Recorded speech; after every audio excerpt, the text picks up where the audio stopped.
Russia and Saudi Arabia are really having a tough time coming to some kind of a deal. Remember, yesterday, OPEC did something very unusual. They sort of pre-announced a proposal/deal to cut 1.5 million barrels a day additional from their current output cut. The problem is, Carl, is that Russia had not signed off on that. That is a big problem. Russia is not happy, specifically one Vladimir Putin as well.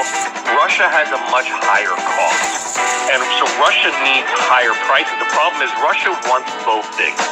They want higher prices, but they also want to be able to keep their output steady. In other words, you want higher prices, you make the cut. OPEC primarily decided that they weren't going to go along. Saudi Arabia realized that it could fix this problem by itself, and so it's protecting its market share and positioning itself for the long term.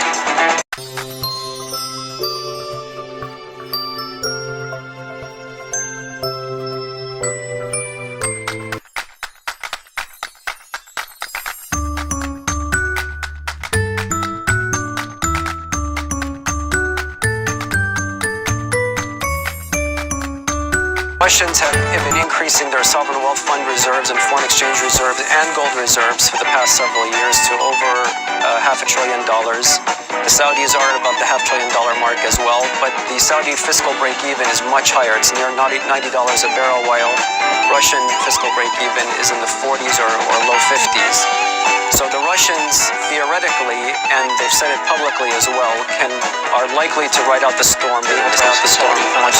Is pegged to the U.S. dollar. As prices go up in U.S. currency, their revenue goes up. As prices go down, the revenue goes down. The ruble actually floats, and it appreciates with oil prices. It depreciates with oil prices. That correlation gives it a kind of a boost when the ruble is low and prices are low.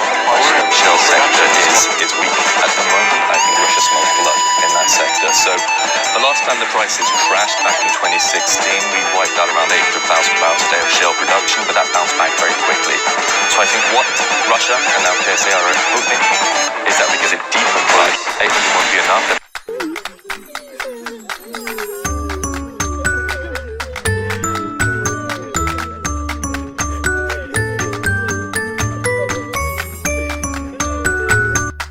Which include protecting the dividend, as you mentioned, and we've seen circumstances like this before. We know what to do, and we're doing it.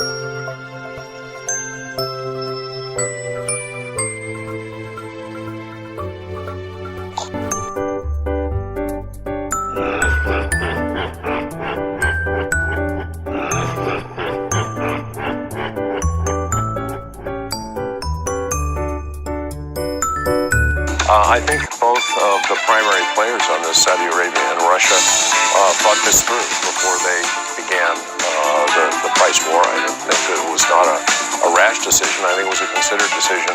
And I think we have to take them at their word that they intend to see this through. It's going to be huge. It already is, and we are expecting almost 16 million barrels per day of decline across the month of April. That number could easily rise to 20 million barrels per day.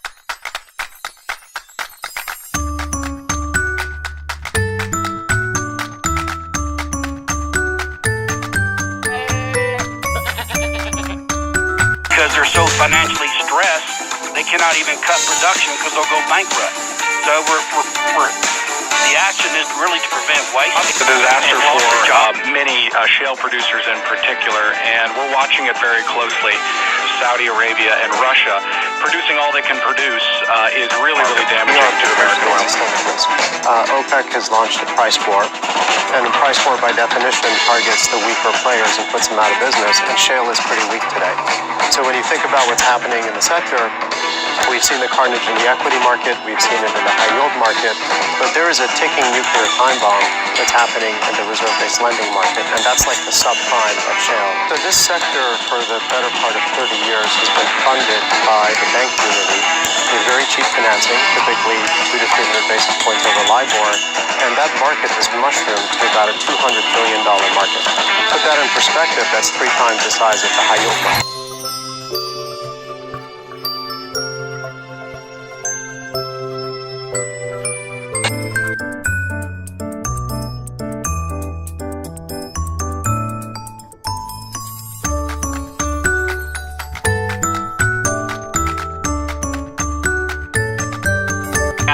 POTUS to put significant pressure on Saudi to stop this price war. We had 13 senators meet and call the Saudi ambassador last week.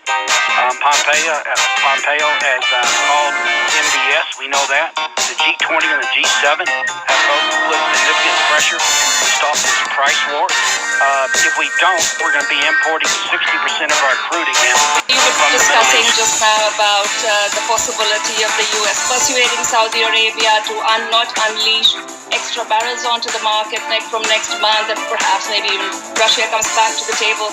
But I do think that at this point it is squarely a demand picture, and anything that Saudi Arabia or Russia might be able to do would be a band-aid on a gunshot wound.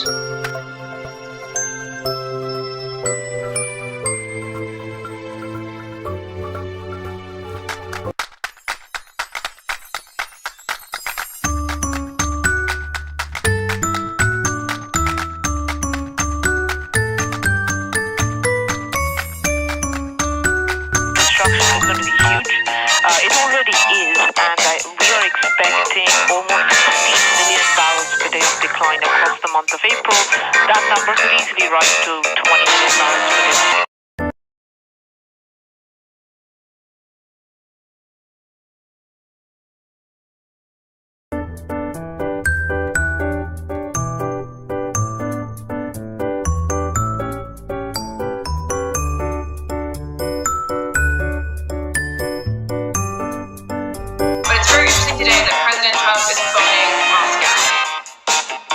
What's the president's leverage? Well, I think the interesting question is, will the U.S. or will the White House want to give some sweeteners to Moscow in terms of sanctions relief? The U.S. has imposed sanctions on key Russian energy companies such as Rosneft. We've basically sanctioned the Nord Stream 2 pipeline project. And so the question is, will the president give some relief on sanctions to get the Russians to agree to cut production? I think that's a potential path to an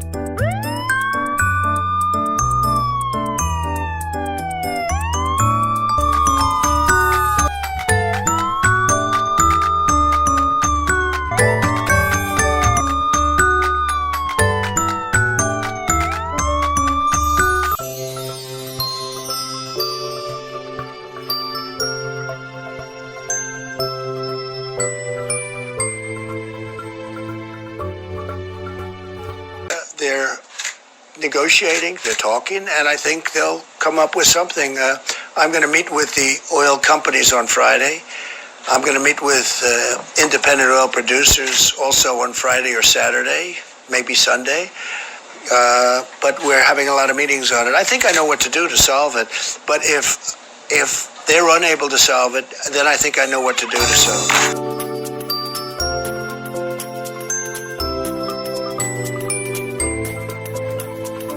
I would use tariffs if I had to. I don't think I'm going to have to, because Russia doesn't benefit by having this, and Saudi Arabia doesn't benefit by having.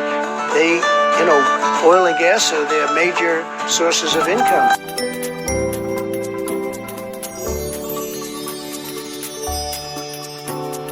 Oil is right now, you can see WTI rebounding, plus almost 4% at the moment, just above $21 a barrel.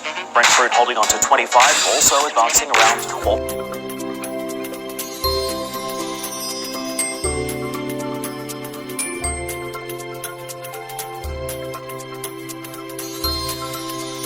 Actually, a very positive message. I think we're very, very close. So if you look at the announcements that President Putin made on Friday, he basically talks that Russia is ready for a 10 to 12, maybe even more million cut. So long way to Saudi Arabia, we're going to keep lots of difficulties. Many people were doubting we would do the first original cut deal. We were able to succeed. So I think we're much closer than many people think. And I think the whole market understands that the deal is important, and it will bring lots of stability, so much important stability for the market, and we're very close. So for us, we really need to move forward, and to move forward, we need to develop trust. We really need to understand that this is a major challenge that can be overcoming with the US and Russia working together, put behind some of our differences, and really develop positive agenda forward.